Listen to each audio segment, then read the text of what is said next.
symbolically to suggest what we're hoping for is a fluid dialogue about quality of life.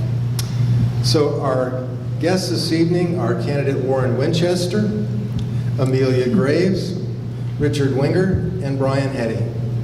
It's been a long day for some of you, and I know it's going to be a long evening, so thank you for being with us. Thank you. Amelia, let me start and ask you to address the question, what do you believe to be key in terms of the quality of life in Vero Beach? If you were on an airplane describing this community to someone, what would you say is important about the quality of life in this community? It's funny, thank you, Mark, for having me here tonight, but I've actually had that conversation on an airplane multiple times when I'm trying to describe where it is where I live and why it is so special. I'm a fifth-generation resident here, so as you can tell, my family likes this town. We've stuck around. And I think the key to Vero Beach as a community, if you look around, is our people.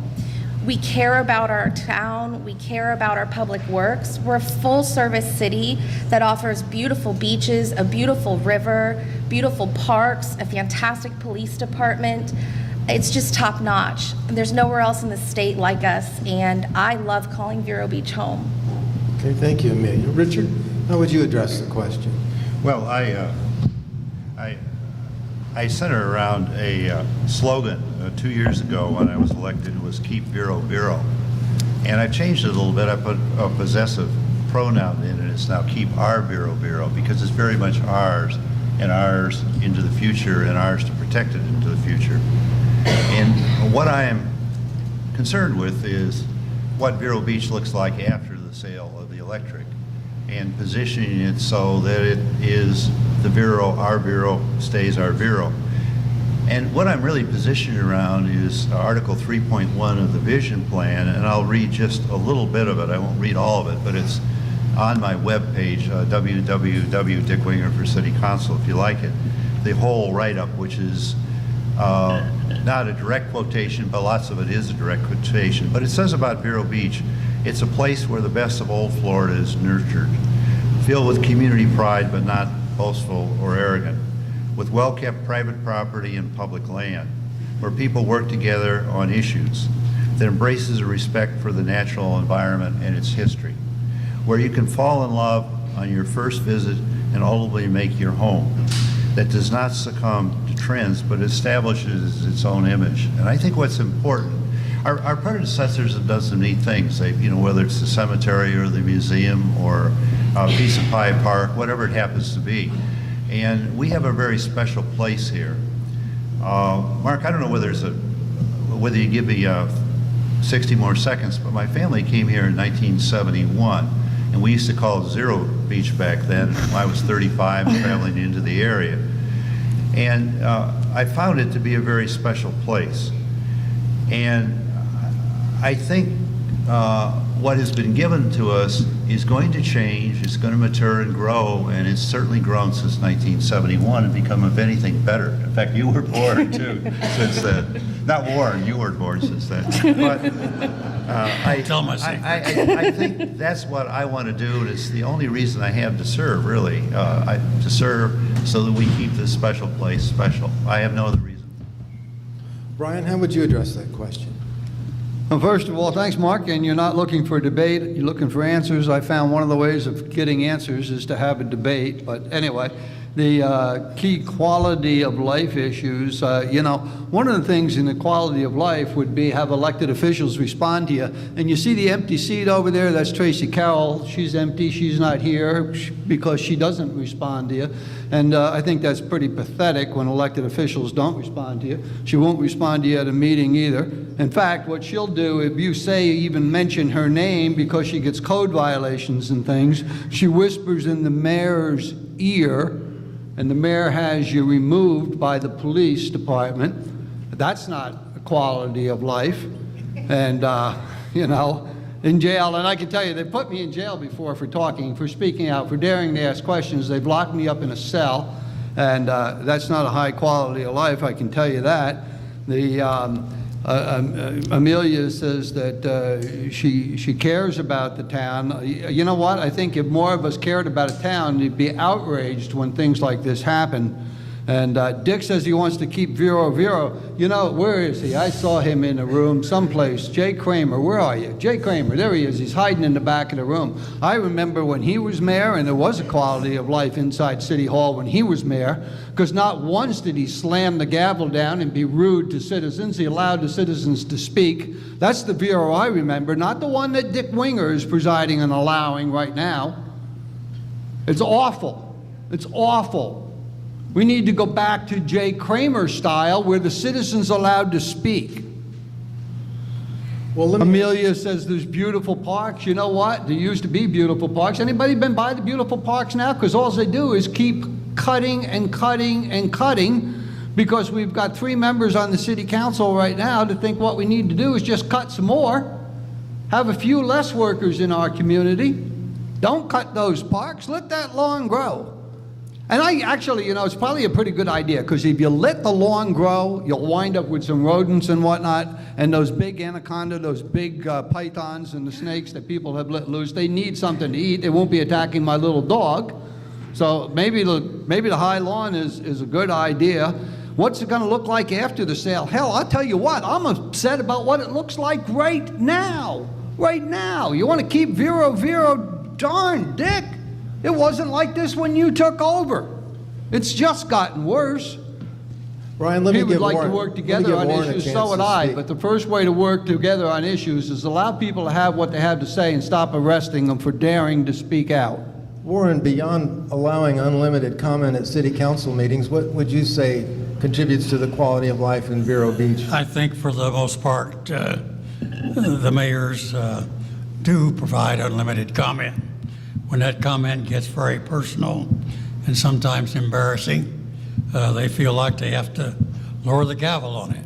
Some people would see that as an appropriate thing you do. Some would see it as an inappropriate thing you do. But I think for the most part, people who have an interest in the city do get plenty of time to say what they think about the city. You know, I have to agree with some of what everybody has said about Vero Beach. I'll have to tell you about my first exposure to Vero Beach, and it was 1954. I was going through flight training as a naval aviation cadet at Pensacola, and I had a roommate who had been captain and center for the Vero Beach High School football team, and it was a local hero, a guy named Wendell Harris. Anybody here that old? Knew Wendell Harris? One person. But Wendell was my roommate at Pensacola, and that was my first exposure to Vero Beach. Later on in my Navy career, I got sent to Key West for duty, and there was no 95 South. There was no turnpike. So when you left Key West, you had to come right through Vero Beach. You could pick up 95 and go north. So we saw a lot of Vero Beach in those days and spent a lot of nights here because it was an easy place to stop for the first night. And so Vero Beach was special for us a long time ago. We saw it a long time ago.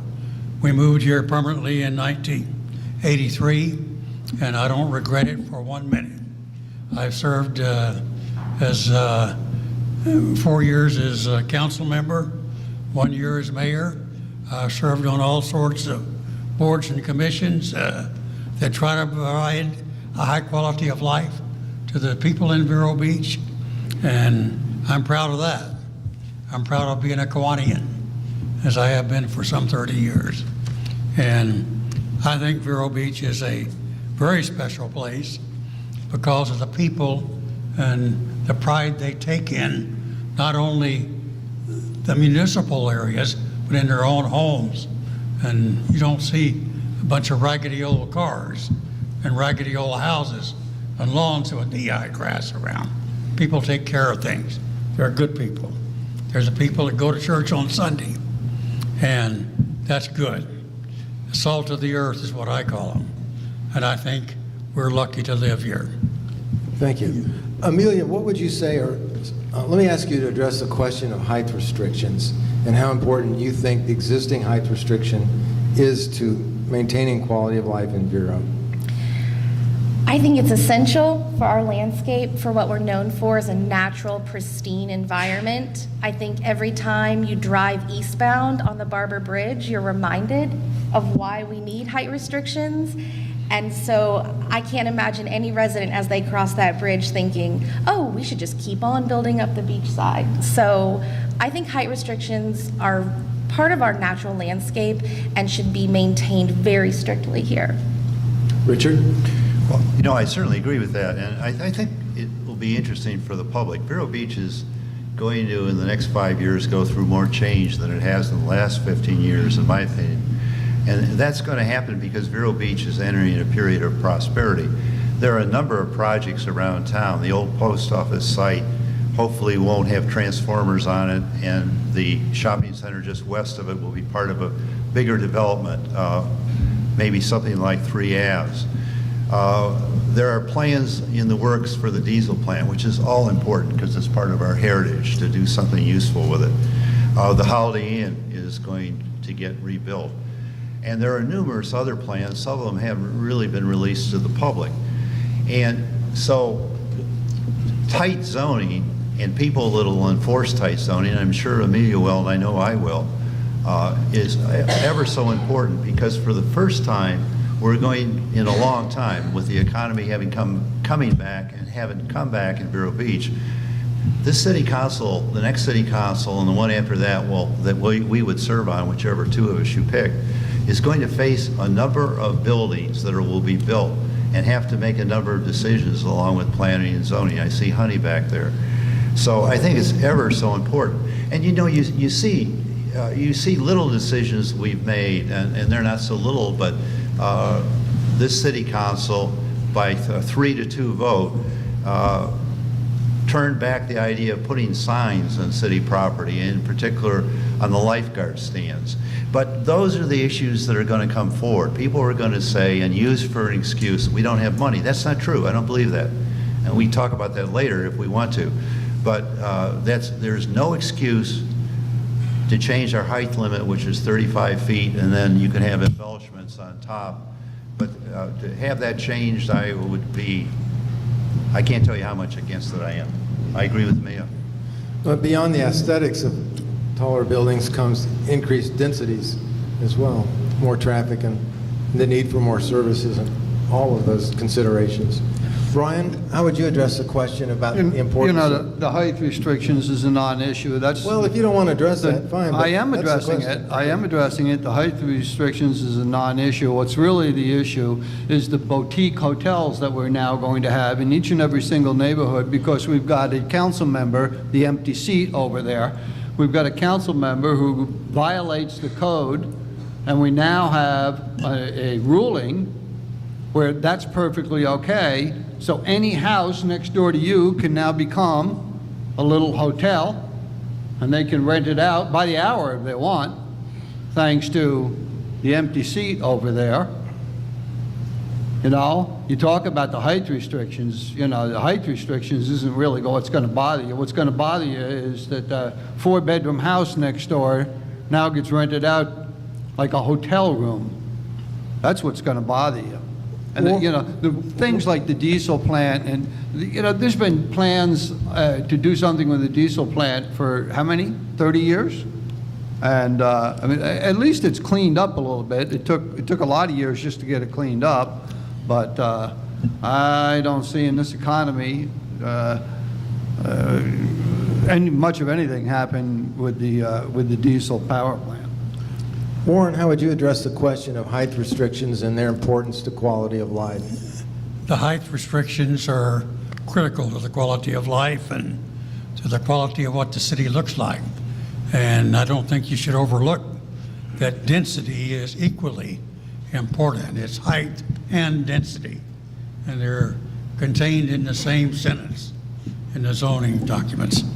And the density is restricted to I believe 8 units is the max. You can tell me. 8 units is the max you can put in. So you've got to be very careful with height and density if you want to build something.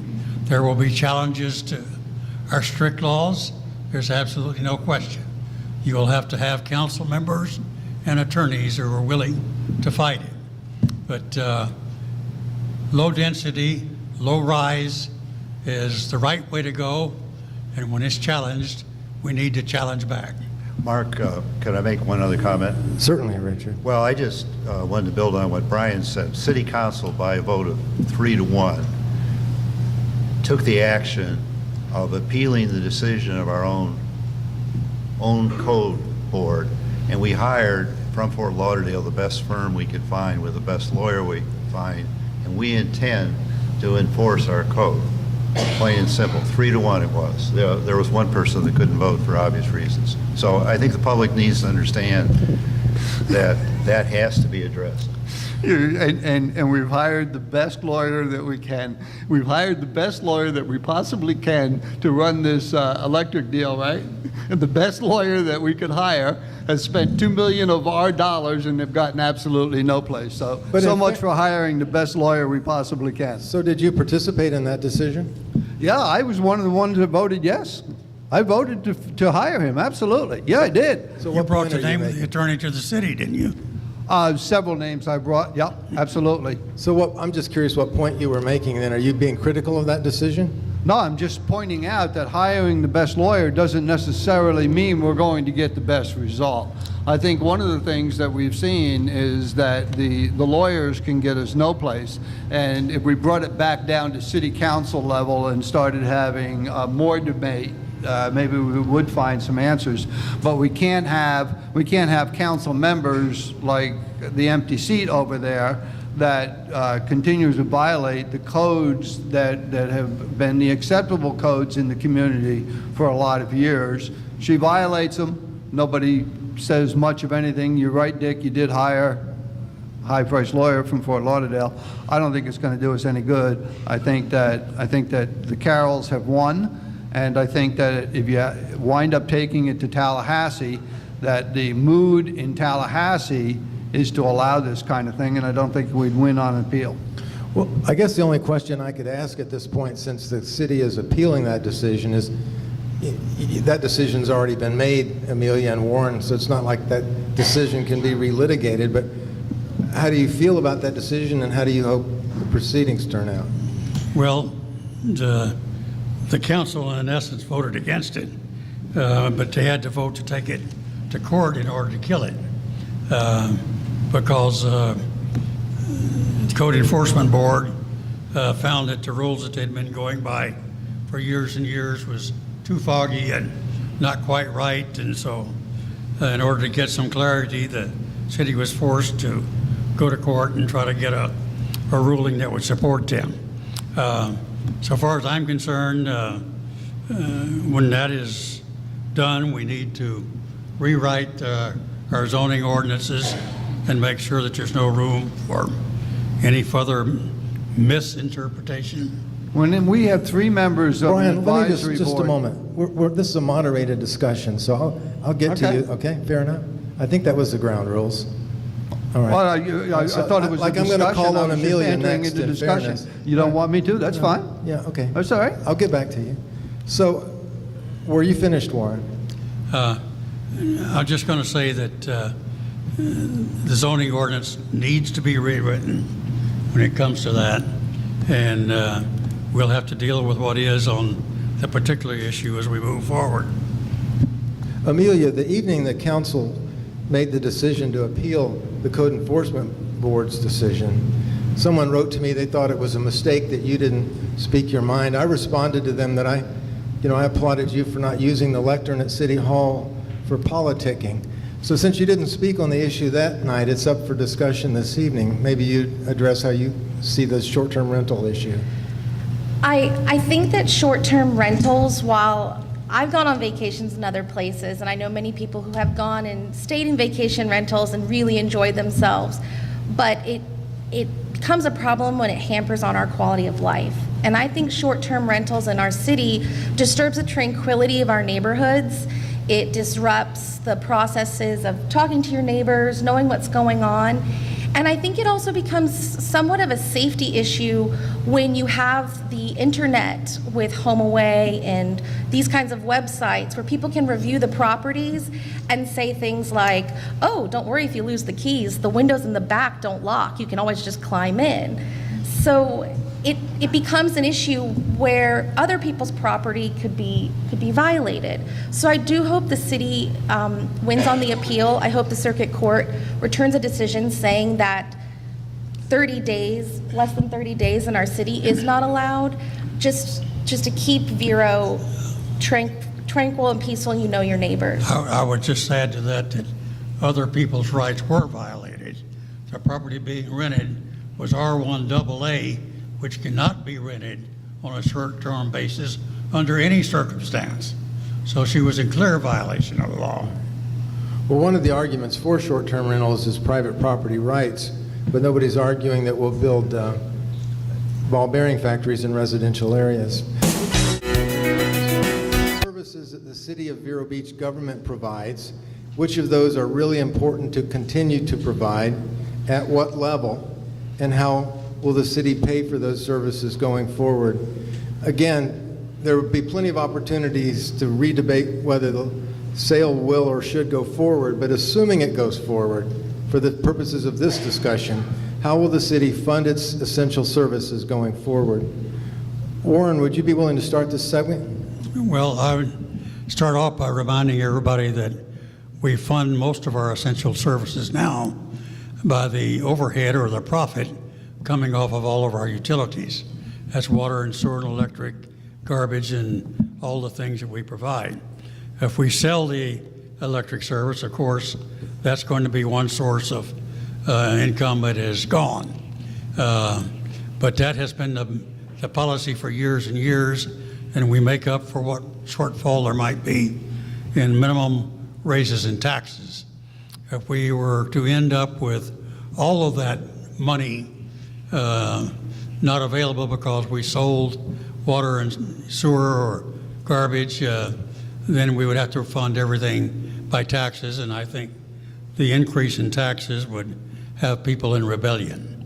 We do a lot of things now that are in joint service with the county, and I think that's the way we need to go, is that everything in the county, it should be something that not only Vero Beach, but Sebastian and all the other communities participate in, because we all and all of our citizens use all these facilities. Good example are the golf courses that the county owns. You find people from all over the county and all over the state coming over to play golf on those golf courses. And the same is true for some of the basketball courts and baseball fields. But we're going to have to make some adjustments as we go forward. Brian, again, I'm acknowledging that this is a hypothetical question, but the question is, assuming the electric system is sold, what services do you think the City of Vero Beach should continue to provide, and how do you see them being funded?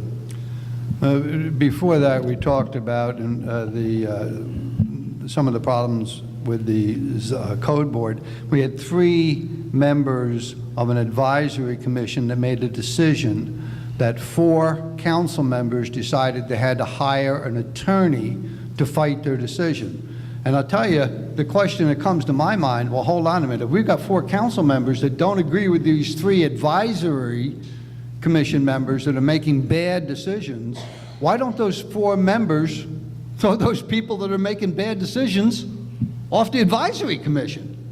Wouldn't that be a first step? If they're making decisions that aren't in conformance with the majority, wouldn't it make sense before we spend $1 million in attorneys to get rid of the people that are making the bad decisions? And I think that maybe this election will do that. Maybe the empty chair, the person that we're spending tax dollars on to try to fight, who's running for re-election but won't show up to answer your questions, maybe the voters will make that change, and then maybe we can make a change to the advisory boards who are making bad decisions. And with respect to bad decisions, you talk about this electric as if it's a done deal. It's not a done deal, but here's what is a done deal. Open your electric bill and see your outrageous electric And Dick, it's higher since you've been on council.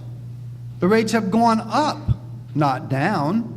We need to solve the big problem, and the big problem seems to me, the elephant in the room, is getting rid of or resolving the electric issue. Okay, so back on point about the services, but did you want to address Well, Brian? the services that, Brian, I gave you a chance to answer that one, and you chose a different answer. Let me address what Brian said. This last city council meeting, it went 3-2 to have a rate increase. And Mr. Kramer and myself voted against a rate increase. We didn't need a rate increase. And I don't think we had a rate increase in December, and I tried to stop it in December. I didn't bring it to a formal vote, which probably was a mistake, but I didn't think we needed one in December either. So the reality of it is, I have to agree that we didn't need a rate increase, and I tried to stop it. Beyond that, I would agree that some of these boards, if the people aren't serving properly, I have no problem that we should do Get something rid of about them. that. I can't argue that. yeah, You're right. make the motion at the next meeting, Dick. Get rid of So, them. But back to the question of the services the city provides and how those should be funded going forward. Would you address that, Richard? Well, you have two questions there, and I don't know which one you want to answer, which services. You know, the city should provide all the things. We had this discussion with the police who interviewed us today, the police, what is it called? Benevolent. Yeah, the benevolent, whatever.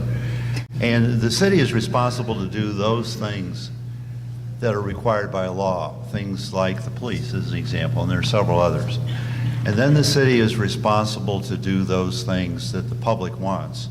And frankly, I do not see the public of Vero Beach wanting to do away with the cemetery, Leisure Square, the fountain. Do you know this year that they wanted to get rid of the Christmas decorations and the 4th of July fireworks, as a real fact?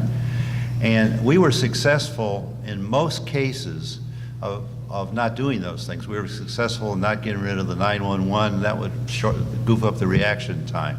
That would be a bad idea, the crime service investigators. So to give you an answer to the first part of your question, and then I think you should pass to somebody else, and I'll come back on the numbers later if you wish. But I see most of the services that the community has, we have for a reason, and that is because people want them. So the question becomes to understand each of those and be sure that they're really still appropriate.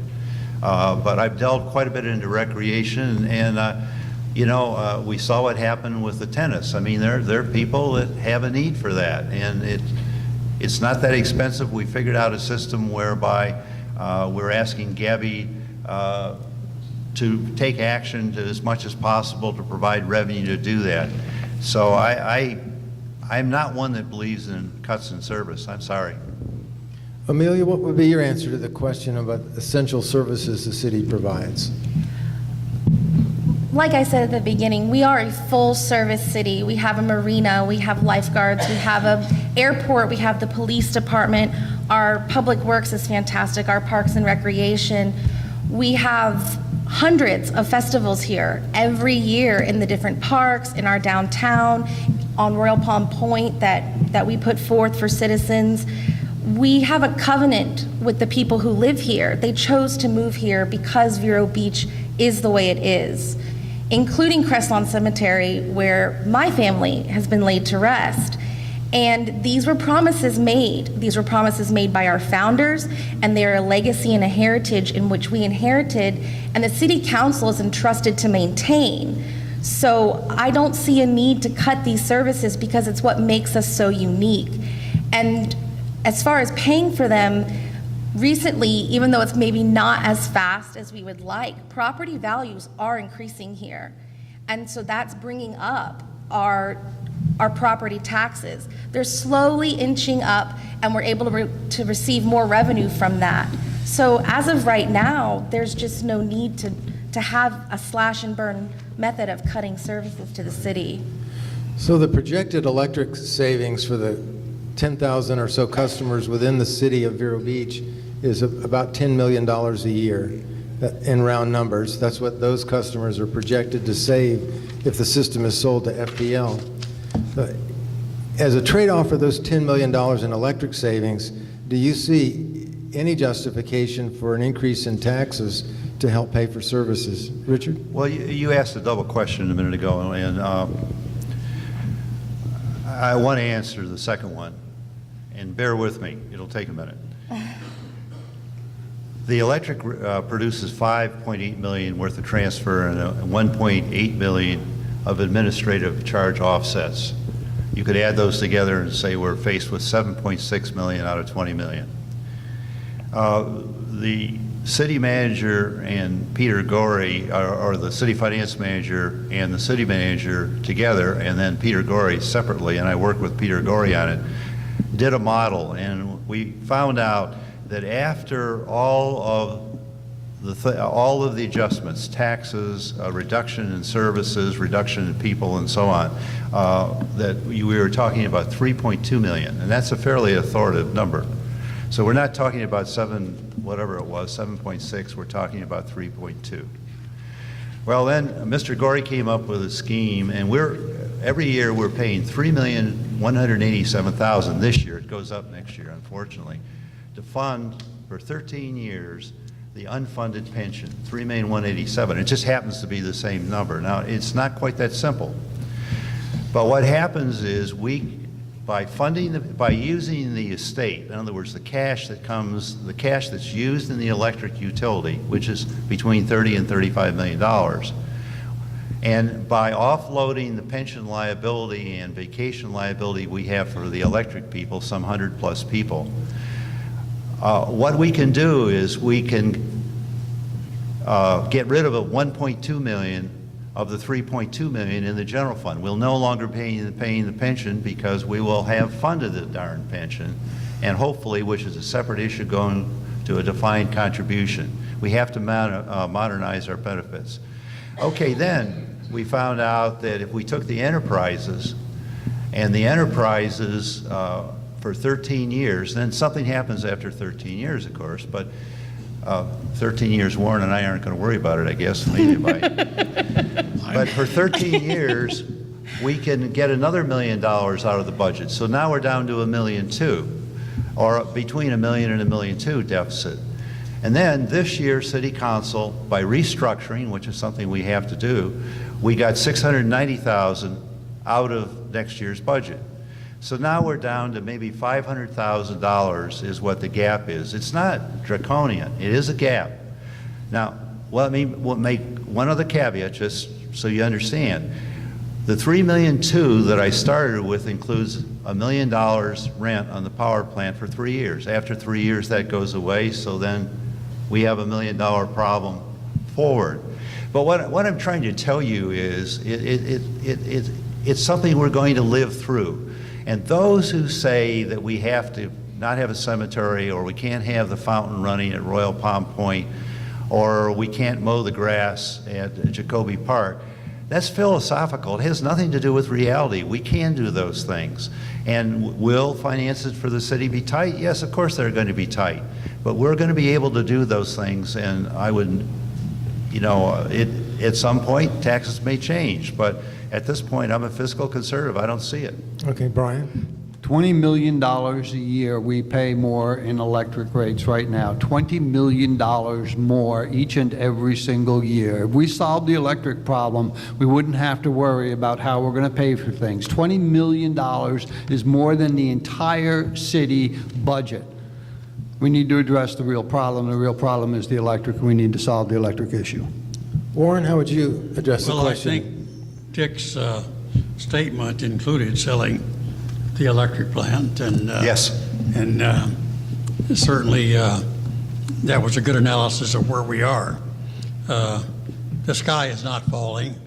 The sky might be getting a little bit darker for us for a period of time, but we have always supported all of our, quote, extracurricular activities, athletics and all the recreation and things like that, through a small levy on each of those profit centers. And everything that we have is treated as a profit center. I don't care how many people it is, police department, public works, they're all profit centers. And they all pay their fair share. on what we need for overhead and to operate the city. And I think we're going to be in pretty good shape. We've been around for a long time, and there hasn't been a problem yet that good people haven't found a way to address. 2 years ago, I proudly supported this man for council, and I'm supporting him again today. I tell everybody, give Dick Winger your first vote. Give me your second. That's my line. I keep telling everybody, vote for whoever you want. Just give me your second vote. I don't care. They can vote for you too. Warren, it's all right. Or Amelia, or Dick. No, it's not. Don't vote for the empty chair though. But anyway, give me your second vote. Let me ask each of you how important you think it is for the city. You want a souvenir? How important it is for the city to maintain its own police department as opposed to merging with the county. These guys. Amelia, would you address that first? I think it's incredibly important. In fact, today, Dick and I both received the endorsement from the Police Benevolent Association after speaking with them about the future of the police department. We have a fantastic police department. The men and women that work there risk their lives for us and serve us every day. They have done incredible investigations and put in a lot of hours to serve our city. We're proud that we have a 2-minute response time from our police when you call 911. I think it's essential that we maintain our police department and have a structure in place to retain high-quality officers. Lately, times have been tough on the police department under the city council, and they've been neglected. And I think that we have to be very careful that other counties like Martin County and St. Lucie County don't come in and poach some of our best officers so that we're left without the people to protect us that we've enjoyed. So this is an institution that we must work on conserving. Mark, you talk about the police being at risk every day. I think I'm probably more at risk than any one of them, and they have a gun and a bulletproof vest.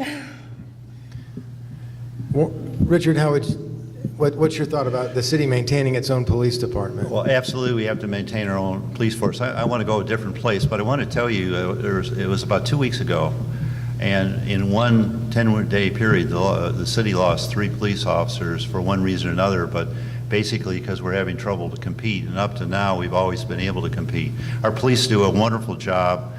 I agree with everything Amelia said. We have ignored them to some degree. But I want to go a different place. I want to talk about a home rule. There are 410 cities in the state of Florida, and Florida really has the possibility of home rule, where people like you elect your own representatives, and we decide whether we're going to provide land for a museum, or whether we're going to have a police force, or how well we're going to maintain, or what we're going to do for lifeguards, and so on. And essentially, it's a responsibility of the city to provide police force. We have a good one. And it's one of the essential things about home rule. If you take Indian River Shores, they're very proud, and justifiably so, of their police force. And we are too. And I would never not have a police force, our own police force, never. You know, in the benchmarking studies, one of the cities benchmarked against Vero Beach is Marco Island. Marco Island has a property tax rate for the city of just under 2 mils. Vero Beach it's the only city in the benchmark study with a millage rate lower than Vero's. Vero's is 2.033. And yet, because Marco Island has a taxable property base of $9 billion compared to Vero Beach's $3 billion per resident, though they have a lower tax rate, they're raising almost 3 times as much per resident to fund their city services. They don't have the utility transfers, however. So I still want to drill down to the question, with the loss of the electric revenue, if these services and a healthy police department are important, do you believe it's necessary to have a conversation with the citizens of Vero Beach about their tax rate? Warren, would you start with that? Well, absolutely. If we make the decision to sell the power plant, the council has an incumbent responsibility to make that issue very, very clear to all the people and how it's going to impact on their tax rate in the future. The utilities have always been part of our budget, with the big star being the electric service. And if we lose that, there's only one place you can go, and that's to the taxpayer's pocketbook. And so the people need to know what it's going to cost them in the long run, and know that we, in fact, will be able to look downstream 6 or 7 years from now, or whenever the event happens, and we'll still be okay. Brian, what's your thought Yeah, on that? Warren said if we make the decision to sell the power plant, I think that ship has sailed, the toothpaste is out of the tube. We did make the decision to sell the power plant. Now what we need to do is stop the nonsense and get her done.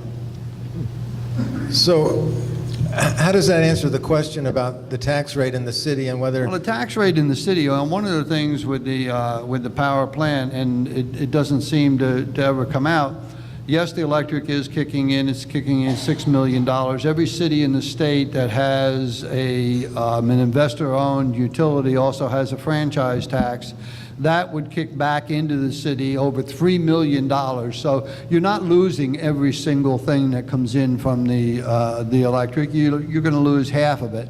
And clearly you have to make some decisions on cutting things. When I was on city council, I did cut, for an example, I cut the city manager's position out by making one of the department heads also serve in the capacity of city manager. That saved us a couple $100,000.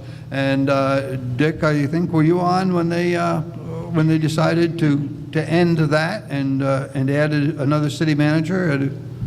You weren't on it at that point, but I didn't vote for that. I voted no, but the decision was made to increase the expenses. We need to look realistically, certainly at decreasing the expenses in the city, but I think we need to do it in a much better way than handing down from the top, everybody reduced by 10%, period, across the board. We need to look and see where the waste is, and one of the waste, I think, is $250,000 for a city manager that we don't need. Richard, your answer to the question about the tax rate. Well, I've given a long answer, which is on the Press Journal, which will answer it authoritatively if you want to get a long answer. I'm a fiscal conservative, and I hate tax increases. I voted to keep the taxes the 2 times I have been able to vote on it the same. I would like to point out, that people's taxes are only about 11% of the city. The other 89% is either the school board or the county or various tax districts. The 2 biggies being the school board and the county. 11% of their tax. And then we'll work with them. We won't do that right now, but we'll do that, and then we'll work with that whatever time we have left. Okay. Well, I can give a wrap up whenever I have to. Okay, thank you. You okay with that, Brian? You gonna have some closing remarks? I don't need a closing remark. I already gave my closing remark. Vote for whoever you want and give me your second vote. That's my closing remark.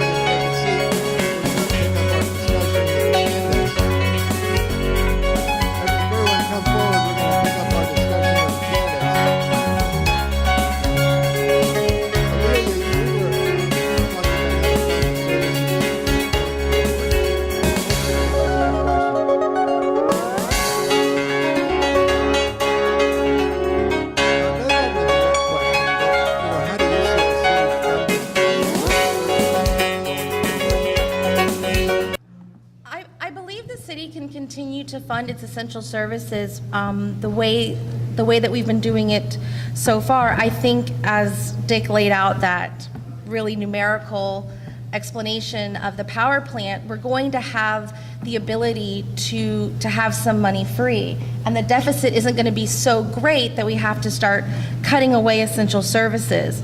I also think it's really important that we come together as a community and discuss what are essential services. What do the residents of Vero Beach expect? What do the residents of Vero Beach want to maintain?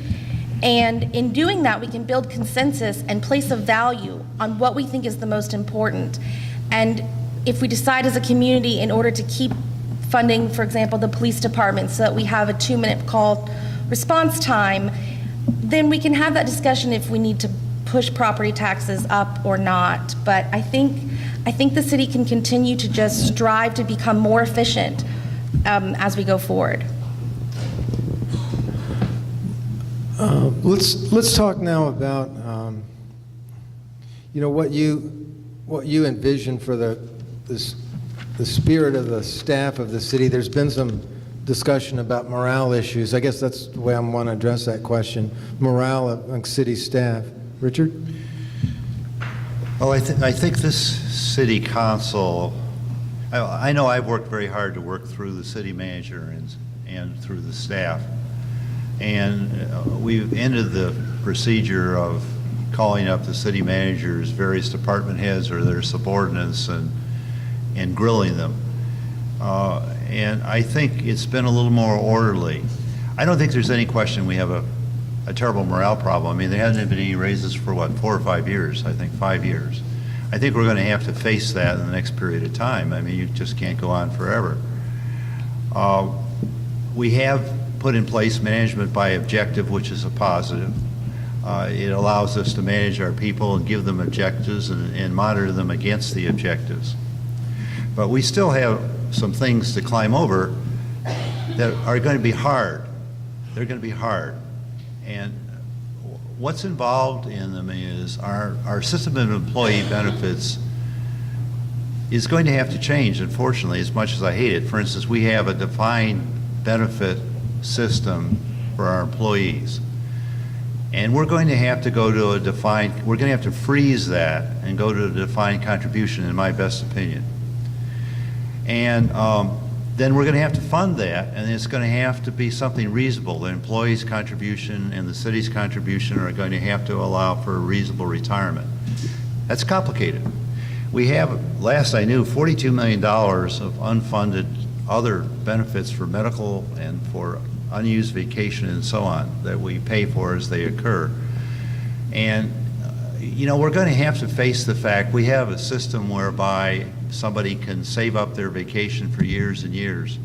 And we're not going to be able to do that anymore. I mean, anyone that's saved it up is entitled to it. And anyone that's got it is entitled to it. But we're not going to be able to go with those kind of policies in the future. We're going to have to more reasonably reflect the world that's out there. But all that says also we're going to have to reasonably reflect salary levels and what the salary should be commensurate with those things and commensurate with what the jobs are really worth. We have a morale problem. We've been hard on our employees. Just think about no raise for 5 years. Think about all the bad press. Think about, the fact that we have, we had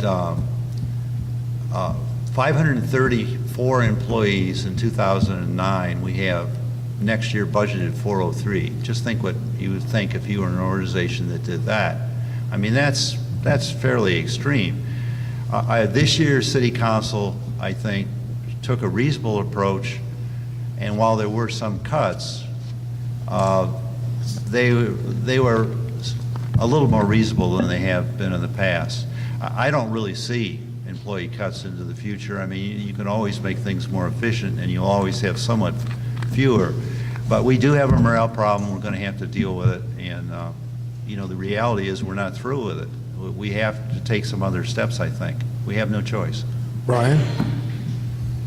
Just before coming back into the segment, we've gone through all the questions that were prearranged, and I guess we're going to come up on audience questions. But anyway, there was some comment and some discussion about closing remarks. I already made my closing remark. Vote for anybody you want and give me your second vote. But the sky is not falling. But there certainly are issues that need to be resolved. The so-called unfunded pensions and unfunded, that's not exactly true. They're underfunded, so that we have millions of dollars in reserves, but if we don't do something, drastic, then at some time in the future, there's going to be a problem, and it's because the city councils have not funded the benefits in the year that they're earned. And I said that at 100 times when I was on council for 2 years, that we need to fund the employee benefits in the year that they're earned, and we haven't been doing that. Do you have any concerns about the morale of city staff? I can tell you the morale of some of the people that go to city council meetings, and I can tell you the morale's not high when you're taken away by a police officer. Warren, would you be willing to answer the question? Well, you make that sound like that wasn't an answer, Mark, but Well- you know. Frankly, it wasn't, so let me give Warren a chance Well- to answer. Fine. I am not sure what unfunded benefits we have not funded. Benefits per se, medical hospitalization and those things don't carry over a set amount from year to year. They're there, the only thing it carries over from year to year is the retirement benefits. The retirement benefits have been well paid, but they're going to have to be paid by, as Dick has said, by a defined contribution, or at least partially, rather than a defined benefit the taxpayer spends all the money on. That needs to change, and it must change. But for the most part, we have a good city staff. There are a lot of them that are very happily employed by the city. They smile, they laugh, they joke about their jobs, and they do their jobs well. When I hear somebody say that they don't like their job, I always ask them why. Why? And there are not many people who can tell you why. I talked to several policemen today about jobs, and I think they felt pretty good about where they are about things. And we certainly have a police department that we all should be proud of. They're good people, they work hard, and they serve us well. But there hasn't been a problem yet that Vero Beach can't address, and I don't think there will be. Amelia? Unfortunately, I think we have a huge morale issue amongst our city employees. I think a lot of them feel that the city council views them as expendable, and that's a terrible way to feel in your job, especially people who have given years of service, are very talented, and have always served the city. It's important that we remain competitive so that we retain the talent, or we will lose police officers like we are right now. This isn't a future issue, this is a now issue. And it's important that we don't keep trying to reduce and increase individuals' workload to the point they can't serve the city. Already this year, when they were talking about our ability to respond to a hurricane, our staff has been reduced to the point where in previous years, we could get the city up and running in 1 week, clear debris, get things going. The city manager commented at a finance commission meeting, it could take up to 4 weeks now with the staff that we have and the loss. To me, that's a huge issue. Are you telling me Vero Beach would be held hostage for 4 weeks after a hurricane because we couldn't clear debris? I think as a city, that's a huge issue, and we need to work harder to make our employees feel valuable, and part of that's going to be competitive in salary and benefits. As the city council entered the budgeting process this summer, the objective was to target 10% in cuts, although something less than that was settled on. But what is the public to understand when the city council is considering 10% cuts? Are they to conclude that the city government is bloated and 10% of fat has got to be cut? Or are the cuts being made for other reasons? Richard, what are people to make of that news? I didn't know what to make of it myself, Mark. The reality is I didn't accept it when it was proposed. I protested against it when it was proposed. It made no sense to me. We didn't do it. We couldn't do it. We shouldn't have done it. And, whether it was the animal control officer or one of the clerks or whatever it was, we simply didn't do it. We didn't change the lifeguard hours. We didn't change the lifeguards. We simply didn't do it. I don't know where that came from. That was a mystery to me. And, this whole subject, too, of benchmarking. You can't benchmark a peanut and a monkey. I mean, the monkey can eat the peanut, sure, but the reality is every city is different. As Amelia said, this is a full-service city. It has different stresses upon it. It has a beach. It has an airport. It's a place where people from all over the county come, so it's the nexus. If there's going to be a problem, it's going to be in the city. And yet our crime clearance rate is twice as good as the county in roundest terms. And so we do more than twice as good a job because we have more than twice the problems. So I don't know where that came from, Mark. I didn't subscribe to it. I didn't accept it. And with my cohort, who was probably still in the room, we did our best to change it. And I think we changed a lot of it. Thank you. Amelia? I would like to follow up to that. I think this idea of cutting 10% for no other reason than to cut 10% was very narrow-minded. And it was very singular focused, and it wasn't creative. The federal government offered South Florida $8 million in grants to expand their police departments. We passed on it. Fort Pierce accepted. They've got new police officers funded for 4 years by the federal government. We could have had more police officers here and not even been spending money out of our budget, but we chose to ignore an opportunity like that. Why would we ignore these fantastic opportunities to improve our city without touching our purse strings? Richard, let me ask you, you gave some numbers a few minutes ago about the city's staffing level now as compared to 4 or 5 years ago. Yes. Yeah, so could you give us those numbers again? 534 against 403 in the coming budget. The budget, 403, it was considerably below 300, and then after we got back to 400, we added 3 more, the animal control officer and so on. In some of it, like the laboratory at the water and sewer, we outsourced it. And so we still have an expense for it, but we have fewer people. We have tried to become more efficient, and every organization has to do it. I was trained as an economist, and productivity is the key to anything going forward, to our standard of living, really. But there's been a lot of change in employment, and that's not actually any different than the county. The county has some very similar numbers for what it's worth. They have actually reduced the number of people also. It's a reality. So even with the staffing levels where they are now as compared to where they peaked, the pundits and frequent performers at city council meeting continued to argue that the city staff is bloated. Is that urban legend, or is there still some truth to that? No, I think it's urban legend. I don't think that's true. I think many people are multitasking. I just simply don't think it's true. I would never say that we couldn't become more efficient or we couldn't operate with 399 instead of 403, because there's always ways to become more efficient. But I simply don't see it. I think it's urban legend. Warren, you've watched the city's government staffing levels rise and fall over decades. What's your assessment of it? Well, it's always a judgment based on what you need and what you can afford. And all those things change from year to year.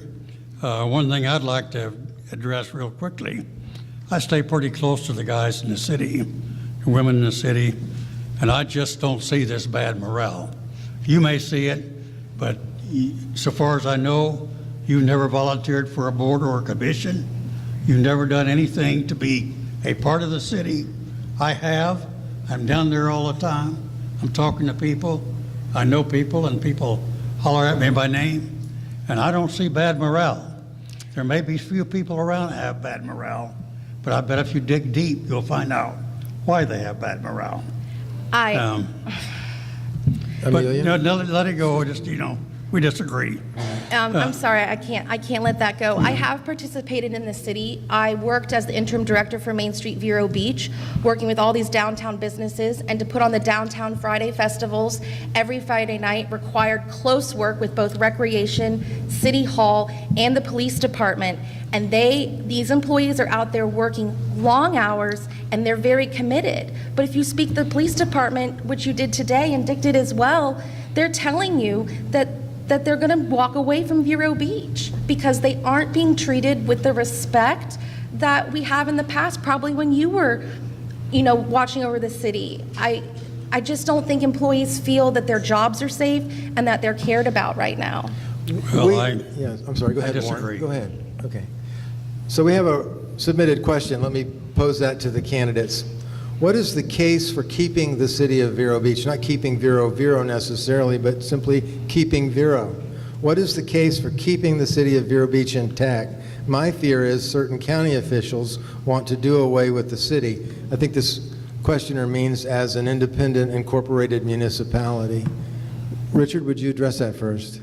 Well, I talked about home rule, and under home rule, we decide what services we want, what we want the city to look like. If you didn't have a city, what would happen is we'd look like the county. And I'm not saying that's bad, but we look better, we serve our people, we provide parks, we do all of these. We have street festivals, which are important to our culture. By the way, the county charges a municipal tax to the people living outside a city. It used to be 117, but it went up 8%, so you figure what it is. We pay a tax of 203, the county pays a tax of 124 for the same services. And we provide a lot more service. If you didn't have the city, it would be like, okay, we don't have the Marine Corps. Well, we still have the Army. But the Marine Corps, I think, is pretty important, even although I was in the Army. And you simply could not have Vero Beach without an incorporated city. It would go away. It would be gone. It would be history. And all the things that we want to control, like zoning, taking care of our parks, our street festivals, all those things, by and large, would be gone. So, move someplace else. So, I want them. Miami-Dade County, Jacksonville, Duval County. Most of that feeling comes from people who are envious of what Vero Beach really is in terms of what it looks like, how it handles its money, how it elects its people, and the quality of people who live here. And there are some people that would like to have the city of Vero Beach disappear, but they would like to have it disappear for very selfish reasons. Richard? Well, just one clarification. Under home rule, there are 410 cities in the state of Florida. There are two interesting exceptions. Miami-Dade is actually has a different form of government, and Jacksonville has a different form of government. In Jacksonville, the city is the government, for what it's worth, and that's how it works. In Miami-Dade, the county is the government, and while they do have cities, they have very limited ability to set rules. They don't run the kind of things we do. The rest of the state is like we are, and some places, whether it's Naples or wherever it happens to be, they make their decisions about what they want their city to look like. And I personally like home rule. I don't want to turn everything over to a bigger government. Our budget is about $20 million a year. The county is $250 million a year in roundest terms. That's not a good number, but it's close. And we would just be lost. And I tell you too, the county people come, and God bless them, let them come. We want them, they're good for business, and they use, whether it's our parks, our streets, they come to shop, they eat at the restaurants, and that's all good. I'm all for it. So, but we are a special place, and we couldn't be without the city and the city charter. Amelia, do you have an answer to that? I definitely do. I think that the city is incredibly unique, and the reason is because we have really good oversight into all of our different departments. If your concern is bloated government, then why would you want to inflate a body so big and have it be the entire county with less oversight? I mean, you'll have things falling through the cracks, you'll have things becoming ignored. So by having the city rule itself, as Dick's saying with home rule, we're able to maintain really high levels of service because we have a good eye on what's going on. How important is continued existence of the city to maintaining the height restrictions that are in place in the city code and charter? Warren? I think it's very important that we maintain them because it's one of the things that makes us special. You go across the Barber Bridge or the 17th Street Bridge, you don't see a bunch of buildings obliterating your view of the ocean. I would fight against any increase in the height. I don't think we need it. We've gone through that about 20 years ago, and it was shot down, and that's exactly where it should stay, so far as I'm concerned.